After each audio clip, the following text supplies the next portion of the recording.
భద్రాద్రి కొత్తగూడెం జిల్లా భద్రాచలం బ్రిడ్జి సమీపంలో CPM party ఆధ్వర్యంలో ధర్నా చేపట్టారు. అధిక లోడ్తో వస్తున్నటువంటి ఇసుక వాహనాల వల్ల భద్రాచలం పాత బ్రిడ్జికు ప్రమాదం ఏర్పడిందంటూ సిపిఎం పార్టీ ఆందోళన చేపట్టింది.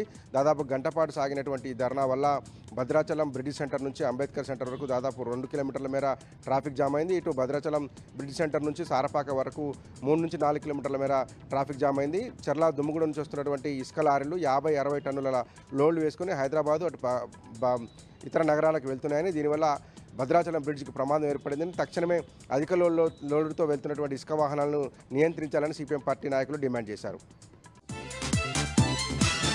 భద్రాద్రి కొత్తగూడెం జిల్లా కలెక్టరేట్ ఎదుట మధ్యాహ్న భోజన కార్మికులు ఆందోళన చేపట్టారు. 4 నెలలుగా జీతాలు పెండింగ్లో ఉండటం, మధ్యాహ్న భోజనాలకు సంబంధించినటువంటి బిల్లులు పెండింగ్లో ఉండడం, కోడిగుడ్ల బిల్లులు రాకపోవడంతో ఆందోళన చేపట్టినటువంటి మధ్యాహ్న భోజన పథక కార్మికులు ప్రభుత్వానికి వ్యతిరేకంగా నినాదాలు చేశారు.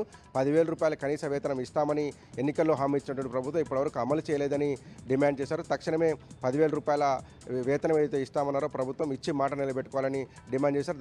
దాంతోపాటు కొత్త మెనూకు అనుగుణంగా బడ్జెట్ కేటాయించాలని, వంటకు అవసరమైనటువంటి గ్యాస్ సిలిండర్లను ప్రభుత్వమే సప్లై చేయాలని, కోడిగుడ్లను ప్రభుత్వం సప్లై చేసేలాగా చర్యలు తీసుకోవాలని డిమాండ్ చేశారు.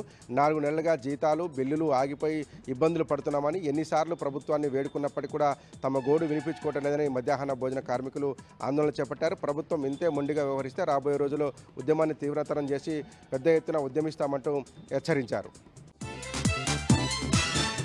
భద్రాద్రి కొత్తగూడెం జిల్లా కలెక్టరేట్ ఎదుట తెలంగాణ రాష్ట్ర వ్యాప్తంగా పెండింగ్లో ఉన్నటువంటి స్కాలర్షిప్లు, ఫీజు రియంబర్స్మెంట్ బకాయిలను విడుదల చేయాలని డిమాండ్ చేస్తూ డిఎస్ఎఫ్ఐ విద్యార్థి సంఘం నేతృత్వంలో నిరసన కార్యక్రమాన్ని కొనసాగించారు. ప్రభుత్వానికి వ్యతిరేకంగా నినాదాలు చేసినటువంటి డిఎస్ఎఫ్ఐ విద్యార్థి విభాగం నాయకులు ఈ ప్రభుత్వం కొనసాగడానికి అర్హత లేదని సిగ్గు అంటూ ప్రభుత్వానికి వ్యతిరేకంగా నినాదాలు చేశారు.